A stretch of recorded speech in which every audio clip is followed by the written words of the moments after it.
ఉండడం వల్లనే ఇది సాధ్యమైంది. అందుకే మిత్రులారా, పెద్దలు చెప్పారు మట్టికి పోయినా ఇంటోడే పోవాలని.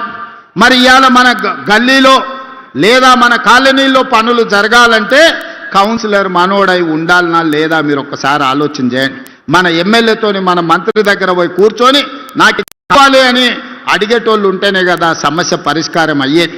కాలే యాదయ్య రోజు రోజు నా దగ్గరకు వస్తాడు. రోడ్డు గురించో, మోరీ గురించో, వీధి లైట్ల గురించో. ఆయన మున్సిపాలిటీలే కాదు ప్రతి గ్రామానికి రోడ్ల కోసం యాదయ్య పొద్దున్నే నిద్ర లేవంగానే మాకు యాదయ్య గారు ఖచ్చితంగా వచ్చి కూర్చుంటాడు, సార్ నువ్వు ఎట్లనైనా ఇవ్వాల్సిందే లేకపోతే ఊరికి పోయే పరిస్థితి లేదు అని. అంటే ప్రజలకు పని చేయాలన్న ఆలోచన చిత్తశుద్ధి ఉంటే పనులు పరిష్కారం అవుతాయి.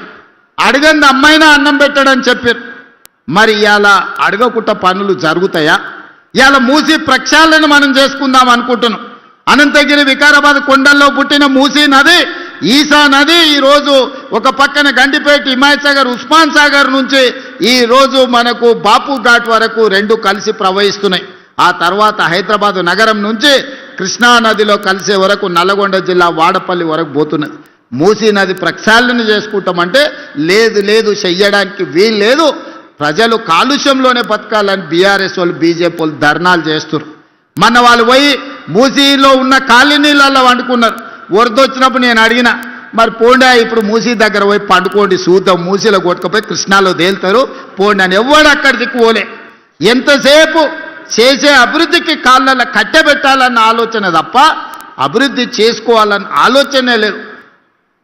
గుజరాత్లో సబర్మతి రివర్ ఫ్రంట్ చేసుకుంటారు, ఢిల్లీలో యమునా నది రివర్ ఫ్రంట్ చేసుకుంటారు, ఉత్తరప్రదేశ్లో గంగా నది రివర్ ఫ్రంట్ చేసుకుంటారు. ఇవన్నీ బీజేపీ పాలిత రాష్ట్రాలు. గొప్పగా చెప్పుకుంటారు మా నరేంద్ర మోడీ ఇన్ని రివర్ ఫ్రంట్లు చేసిండు, ఇంత అభివృద్ధి చేసిండని. అయ్యా మరి గుజరాత్కు సబర్మతి రివర్ ఫ్రంట్ కావాలి, ఢిల్లీకి యమునా నది రివర్ ఫ్రంట్ కావాలి, ఉత్తరప్రదేశ్కు గంగా నది రివర్ ఫ్రంట్ కావాలి.